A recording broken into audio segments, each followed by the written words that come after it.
Now स्वदेश पर आपका स्वागत है। आप देख रहे हैं गुड मॉर्निंग स्वदेश। आपके साथ मैं हूं मानसी दवे और अगले आधे घंटे में यहां पर विदेशी बाजार में क्या कुछ हुआ है वो जानेंगे। उसके बाद खबरों वाले शेयर्स कौन से हैं और उसके आधे घंटे में हम जानेंगे कि शुक्रवार का ट्रेडिंग सेशन कैसा दिखा और एक्सपर्ट वॉइसेस भी समझने की कोशिश होगी। लेकिन चलिए सबसे पहले विदेशी बाजार के संकेत। तो सबसे पहले एसजीएक्स निफ्टी आपके टीवी स्क्रीन पर करीब 123 अंकों की कमजोरी यहाँ पर आप देख पा रहे हैं। 17,157 के लेवल्स पर यहाँ पर ट्रेड देखने को मिल रहा है। रशिया यूक्रेन के बीच जो तनातनी चल रही है उसका सीधा असर है जो कि विदेशी बाजार पर देखने को मिल रहा है। कमजोर शुरुआत एशियाई बाजार की।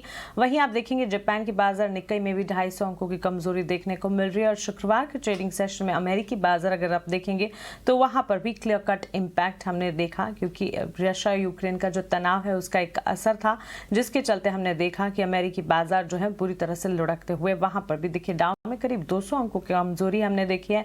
एस&पी और नैस्डैक भी 1% तक कमजोर देखने को मिले। लेकिन चलिए नए हफ्ते की शुरुआत जब हम करने जा रहे हैं, सोमवार की सुबह विदेशी बाजार के संकेत में क्या कुछ अहम है और साथ ही कौन से ट्रिगर्स हैं जिस पर हमें फोकस रखना है, जान लेते हैं। ग्लोबल मार्केट अपडेट लेकर प्रियंका उपल आनंद हमारे साथ जुड़ गई हैं। Priyanka good morning. बताएं विदेशी बाजार के संकेत कैसे नजर आ रहे हैं?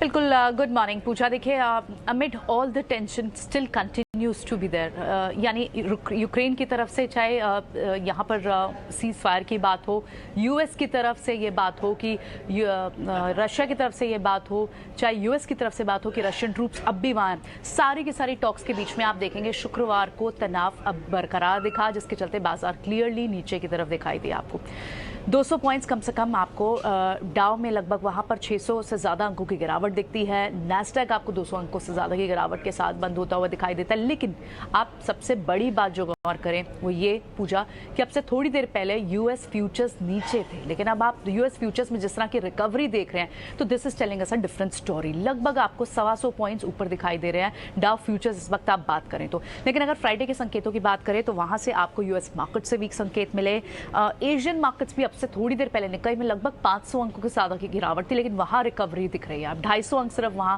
दबाव रह गया है। तो कहीं ना कहीं ग्लोबली मार्केट्स थोड़ी रिकवर भी हुई हैं। वॉच आउट करने होंगे हर इंपॉर्टेंट डेवलपमेंट को जो यूएस और यूक्रेन के बीच हो रही है।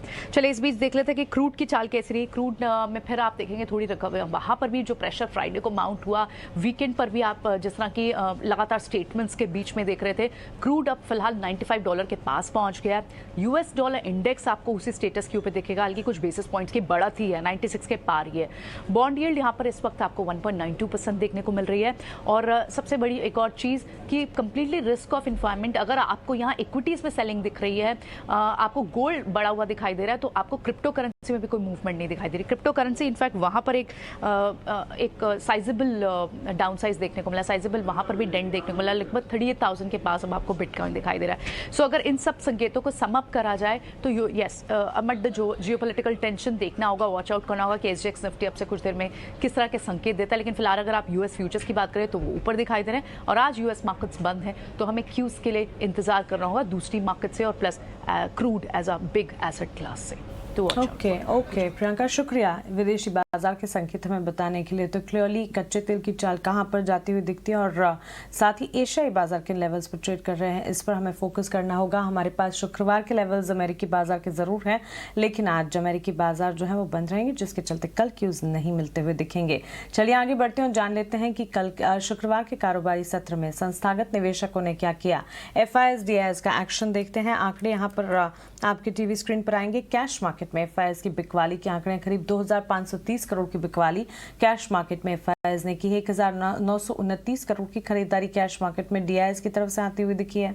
वहीं वायदा बाजार के आंकड़ों की अगर बात करें, 729 करोड़ की खरीदारी इंडेक्स फ्यूचर्स में FIS की तरफ से आती हुई दिखी है और 5,070 करोड़ के करीब की बिकवाली है जो कि इंडेक्स ऑप्शंस में FIS की तरफ से आती हुई देखने को मिली है। तो क्लियरली हम देख रहे हैं कैश मार्केट में FIS की बिकवाली का जो दौर है वो अब भी जारी है ये हफ्ते एफआईआईज़ की सेलिंग थमती है या नहीं, ये देखना काफ़ी ज़रूरी हो जाएगा। लेकिन चलिए आगे बढ़ते हैं और जान लेते हैं बाजार पर रणनीति देने के लिए हमारे साथ हमारे मार्केट एक्सपर्ट अब जुड़ गए हैं। रेलिगेयर ब्रोकिंग के अजीत मिश्रा मेरे साथ जुड़े हैं। अजीत, गुड मॉर्निंग, स्वागत है आपका 18 स्वदेश पर।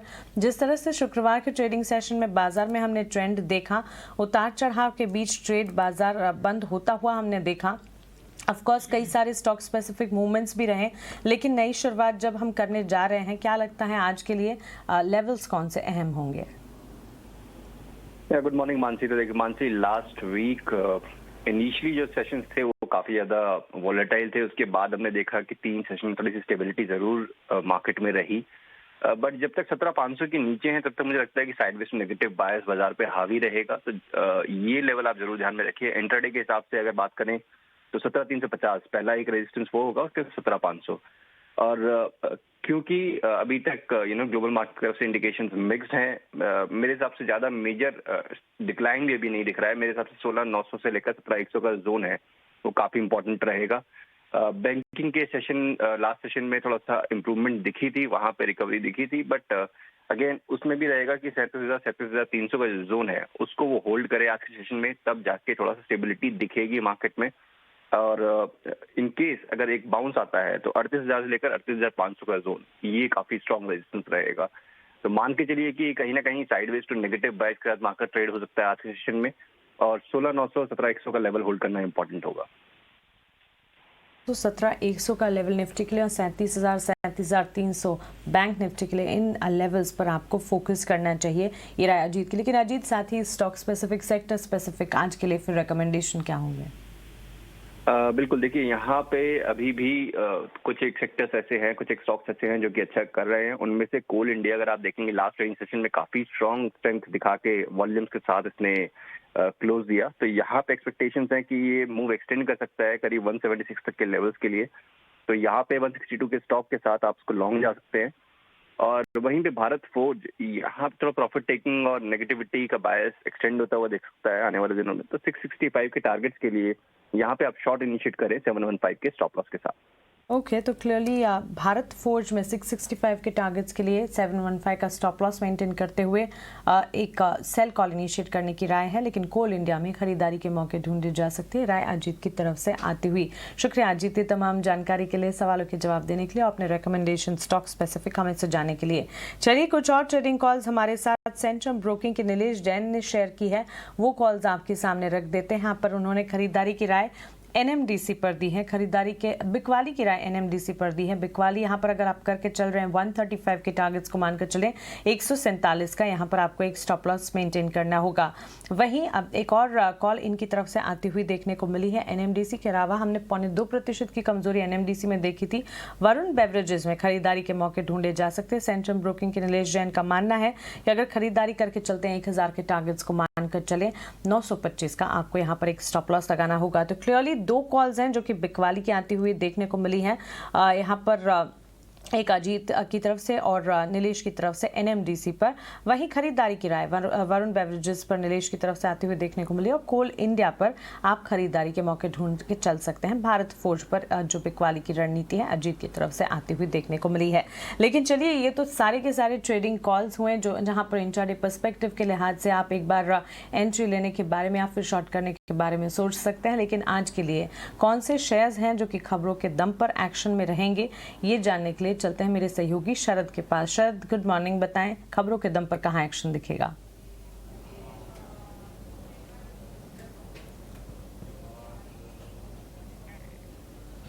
जी बिल्कुल, तो सबसे पहले फोकस रहेगा हमारा एक जो डील आया है कल्पात्रु ट्रांसमिशन और जेएमसी प्रोजेक्ट्स का। अब जेएमसी प्रोजेक्ट्स जो हैं मर्ज इन कर जाने वाले हैं कल्पात्रु ट्रांसमिशन पे। अब देखें तो यहाँ पे हर जो शेयर होल्डर है जेएमसी प्रोजेक्ट्स का, यहाँ पे जिनके 4 शेयर्स हैं उनको 1 शेयर मिलने वाला है कल्पात्रु पावर ट्रांसमिशन में। और देखा जाए तो ओवरऑल जेएमसी प्रोजेक्ट्स के शेयर होल्डर्स को लगभग 4% का एक प्रीमियम मिलेगा जो करंट मार्केट प्राइसेस से देखा गया है। ऑर्डर बुक देखेंगे तो लगभग 37,000 करोड़ का है। जो टोटल जो ट्रांजैक्शन कंप्लीशन है वो चौथे तिमाही वित्त साल 2023 में देखने मिलेगी। इसके अलावा इक्विटी स्मॉल फाइनेंस बैंक भी रहेगा फोकस में। और इधर जो है QIP इशू जो है कंप्लीट हो गई है 550 करोड़ का जो QIP इशू था, अब देखा जाए तो इसका जो वैल्यू है लगभग 53 रुपीज़ 0.59 पर शेयर पे था। और इसके जो की इन्वेस्टर्स हैं अलॉट किए वो हैं आपके GIC, NAM, फिर आप ले लीजिए SBI म्यूचुअल फंड, इस इन सारे दिग्गज म्यूचुअल फंड हाउसेज जो हैं इस QIP में पार्टिसिपेट किए। हिंदुजा ग्लोबल सॉल्यूशंस भी रहेगा फोकस में, और यहाँ पे आप देख सकते हैं कि उनके जो UK की आर्म है वो लगभग 2100 करोड़ का जो है एक ऑर्डर मिला है उनको, और ये आपको UK हेल्थ सिक्योरिटी से मिला है, और ये ऑर्डर देखा जाए तो लगभग 2 साल तक रहेगा। फिनिक्स मिल्स भी रहेगा फोकस में, और यहाँ पे कमर्शियल रियल एस्टेट में एक लिस्टेड कंपनी क्रेस्ट वेंचर्स है, ये दोनों स्टॉक दोनों ही लिस्टेड हैं, दोनों फोकस में रहेंगे। यहाँ पे जो उनकी JV है और जो आपके जो चेन्नई की जो मॉल है फिनिक्स मार्केट सिटी, वो जो है पूरी खरीदारी कर लिए, पूरे बैलेंस स्टेक ऑलमोस्ट 918 करोड़ का जो है फिनिक्स मिल्स ने जो है एक्विजिशन का कॉस्ट दिया है।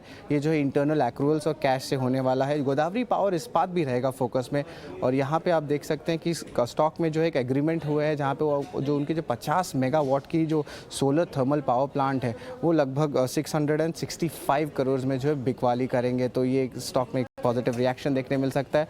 और पॉजिटिव रिएक्शन की बात करें तो GMDC में भी हालांकि बहुत दिन से अच्छी मूवमेंट देखने मिल रही थी, और गुजरात मिनरल डेवलपमेंट कॉर्पोरेशन में एक न्यूज़ आई है कि जो इन्वायरमेंट मिनिस्ट्री है उन्होंने जो है उनकी जो लिग्नाइट माइनिंग की जो मंजूरी है सूरत में वो दे दी गई है, और यहाँ पे जो है माइनिंग एक्टिविटी अब बढ़ सकती है, तो स्टॉक में एक पॉजिटिव रिएक्शन ज़रूर देखने मिल सकता है। और इसके अलावा हात्सुन एग्रो ने अपनी कैपेक्स की अपडेट्स लाए हैं, और कैपेक्स के अपडेट्स में जो उनकी जो मिल्क प्रोडक्शन प्लांट है जो तमिलनाडु में है वो जो है मार्च 2022 में स्टार्ट होने की बात है। इसके अलावा जो लैंड जो परचेज़ हुई है मिल्क प्रोडक्शन यूनिट के लिए आंध्र प्रदेश में, वो भी जो है शुरुआत होने वाली है। और आखिर में जो आपके वो जो रेडी टू ईट बिज़नेस है वो हालांकि वो डिसकंटिन्यू करेंगे, लेकिन उतनी बड़ी नहीं है ready to eat business, almost सिर्फ 0.5% रेवेन्यूज़ देती है। इसके अलावा इंटरग्लोब एविएशन में जो एक मैनेजमेंट में न्यूज़ आई है कि जो उनके जो राकेश गंगवाल हैं को फाउंडर, वो जो है रिज़ाइन कर दिए हैं बोर्ड से इमीडिएट इफेक्ट से, लेकिन जो अगले 5 साल में जो है वो प्लान करें कि उनकी जो स्टेक है वो ग्रेजुअली घटाएं। और आखिरी स्टॉक रहेगा फोकस में फेडरल बैंक, और यहाँ पे IPO का न्यूज़ है वो लगभग 1.65 करोड़ शेयर्स जो है आपके फेड बैंक फाइनेंशियल सर्विसेज के IPO में जो है ऑफलोड करेंगे। करंटली देखा जाए तो almost 73% stake federal bank own करती है, और जो IPO आने वाली है यहाँ पे लगभग फ्रेश इशू होने वाला है 900 करोड़ का, और जो ऑफर फॉर सेल रहेगा वो लगभग 4.57 करोड़ शेयर रहेगा। तो इन ऑल देखा जाए तो बहुत सारे न्यूज़ आ रहे हैं, और सब कुछ सेक्टर स्पेसिफिक हैं और कुछ स्टॉक स्पेसिफिक है। शरद, शुक्रिया ये सारी की सारी खबरें हमें बताने के लिए। तो क्लियरली न्यूज़ फ्लोज काफ़ी ज़्यादा है, और हफ्ते की शुरुआत काफ़ी स्टॉक स्पेसिफिक एक्शन के साथ होने की पूरी संभावना है। लेकिन चलिए आगे बढ़ते हैं, कमोडिटी मार्केट्स का अपडेट जान लेते हैं। हमारे साथ रवि देओरा जी कुंवर जी ग्रुप के जुड़े, उन्होंने कमोडिटी मार्केट्स के अपने रिकमेंडेशंस बताए हैं, और वो आपके सामने हम रख रहे हैं। गोल्ड यानी कि बुलियन मार्केट और साथ ही एनर्जी पैक, दोनों पर उनकी राय आती हुई देखने को मिली। ऑफकोर्स कमोडिटी मार्केट्स में भी यहाँ पर ये रशिया यूक्रेन जो टेंशन्स हैं यहाँ पर उसका एक इम्पैक्ट ज़रूर देखने को मिला है, और इसी के चलते हमने देखा है यहाँ पर क्लियर कट इम्पैक्ट गोल्ड पर हमने देखा। अप्रैल कॉन्ट्रैक्ट अब भी खरीदारी के मौके बनते हुए दिख सकते हैं। 50,023 के लेवल्स पर अगर ये मिल जाए, इसे खरीद कर आप चल सकते हैं। 50,800 का यहाँ पर टारगेट आप मान के चले। 49,740 49,740 का यहाँ पर आपको एक स्टॉप लॉस लगाना है। तो गोल्ड में यहाँ पर खरीदारी के मौके, कच्चे तेल की चाल को देखते हुए यहाँ पर भी एक बाय कॉल इनिशिएट किया जा सकता है। क्रूड में अगर बाइंग करके आप चल रहे हैं, ऑफ कोर्स यहाँ पर टारगेट्स जो हैं यहाँ पर आते हुए देखने को मिले हैं 6,860 के। रवि देओरा का मानना है कि यहाँ पर 6,640 का स्टॉप लॉस मेंटेन करते हुए 6,718 के लेवल्स पर अगर ये मिल जाए तो एक बार खरीदारी का मौका बनता हुआ दिख सकता है। तो क्लियरली कमोडिटी मार्केट्स में यहाँ पर एनर्जी पैक और साथ ही बुलियन मार्केट दोनों में ही बाय कॉल्स इनिशिएट करने की राय एक्सपर्ट की। लेकिन चलिए आप एक्सपर्ट वॉइस भी आपको सुनाते हैं। इन्वेस्को म्यूचुअल फंड के प्रेसिडेंट एंड CIO ताहिर बादशाह का कहना है कि बाजार में उठापटक का दौर जारी रहेगा। उनके मुताबिक बढ़ती ब्याज दरों का असर बाजार पर दिखेगा। डोमेस्टिकली इंडिया की अगर स्थिति हम देखे from the point of view of way we are in the economic cycle, और जो हमारी आज की सिचुएशन है with regard to our own inflation, reserve position, interest rates की साइकिल में हम जहां है, गवर्नमेंट की जो पॉलिसीज है, उन सबको अगर मद्देनजर रखें तो हमें लगता है कि we are relatively better placed. लेकिन ऑब्वियसली ग्लोबल फंड फ्लोज का असर तो हमारे पर भी पड़ेगा। हम देख ही रहे पिछले कुछ हफ्तों से या 2-3 महीने से जो हम FIs की बिकवाली देख रहे हैं in the market. So I think that pattern will continue. लेकिन ये भी इस्टेब्लिश नहीं है और ये शायद अज्यूम करना कि रेट टाइटनिंग के कारण मार्केट हमेशा गिरती है, वो भी एक शायद कुछ हद तक गलत अजम्पशन हो सकता है. अगर हम बहुत लॉन्ग टर्म डेटा देखें यूएस का पर्टिकुलरली, तो बहुत सारे ओकेजन्स है जहाँ पे एक्चुअली रेट टाइटनिंग हुआ है, लेकिन उसके शुरुआत में starting phase of rate tightening में actually markets have done better, right, or the markets have actually gone up, at least in the initial stages of the rate tightening cycle. और वो इसलिए होता है क्योंकि उस दौरान एटलीस्ट ग्रोथ की एक्सपेक्टेशंस जो होती है इकोनॉमी से वो हमेशा अच्छी होती है, and markets respond to that growth in earnings from corporates. So ये मान के चलना कि रेट टाइटनिंग के कारण मार्केट्स का गिरना ही एक ऑप्शन है, वो शायद बहुत सारे प्रीवियस ओकेजन्स में गलत साबित हुआ है. तो मुझे लगता है कि प्रॉफिटेबिलिटी थोड़ी कम बढ़ती हुई दिख रही है मुझे, क्योंकि एक लेवल पे इंटरेस्ट रेट जरूर ऊपर जाएंगे. कितनी हद तक जाएंगे वो हमें पता नहीं है, लेकिन अंदाजा लगा सकते हैं कि मे बी इंडिया में भी over a period of the next 1 year 25 to 50 basis points increase in interest rate आ सकता है. लेकिन मैं ये मानकर चल रहा हूँ कि उसका असर, पॉलिसीज का जो असर है वो इन्फ्लेशन पे पॉजिटिव इम्पैक्ट ऑन इन्फ्लेशन आएगा. इन्फ्लेशन जो अभी बहुत ज़्यादा बढ़ा हुआ है on account of even commodity prices, और जो हमने पिछले कुछ क्वार्टर्स से सप्लाई चेन रिलेटेड डिसरप्शंस के कारण भी जो इन्फ्लेशन देखा है इंडिया में और एज वेल एज ग्लोबली, वो मुझे लगता है कम होते जाएगा, और उसका असर कंपनीज की प्रॉफिटेबिलिटी पे पॉजिटिव असर शायद मेरे हिसाब से आना चाहिए.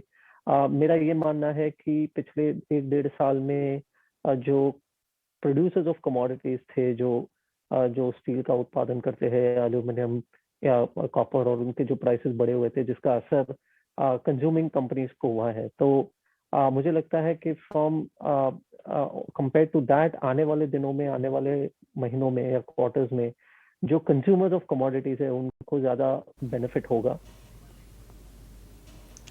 ओके, तो क्लियरली यहाँ पर कंपनियों के मुनाफे पर एक्सपर्ट की राय आती हुई हमने देखी. एक्सपर्ट वॉइस हमने सुने, बाजार पर रणनीति क्या है एक्सपर्ट्स के, कमोडिटी मार्केट्स के अपडेट भी जाने, लेकिन ब्रोकरेज हाउसेस के रिपोर्ट्स जो कि काफ़ी इंपॉर्टेंट है, चलिए वो भी समझ लेते हैं. और ब्रोकरेज रिपोर्ट्स लेकर मेरी सहयोगी ख्याति मेरे साथ जुड़ गई हैं. ख्याति, गुड मॉर्निंग. बताएं ब्रोकरेज हाउसेस के रडार पर क्या कुछ है. सबसे पहले तो देखते हैं गोल्डमैन सैक्स ने इंडिया पे एक स्ट्रैटेजी दिया है और उसने अर्निंग्स के हिसाब से दिया है. प्रॉफिट में थोड़ा सा इम्पैक्ट रहा है, स्लो ग्रोथ रही है, और मार्जिन्स में भी इम्पैक्ट रहा है रॉ मटेरियल की महंगाई की वजह से. इसके हिसाब से बैंक्स, एनर्जी और इन्फोटेक में काफ़ी अच्छा सरप्राइज मिला अर्निंग्स में, और मेटल, ऑटोज़, स्टेपल्स और सीमेंट में थोड़ी सी कमी रही. फिर देखते हैं कंपनी प्रेफर करती है बैंक्स, एनर्जी और इन्वेस्टमेंट साइक्लिकल स्टॉक्स को. फिर CLSA ने अंबुजा पे आउट परफॉर्म की राय बरकरार रखी है. लक्ष्य रखा है 390 रुपीज़ का. Q3 एक्सपेक्टेशंस के बिलो रहे, और मेन रीज़न इसका था कि पावर कॉस्ट काफ़ी एक्सपेंसिव रहे थे.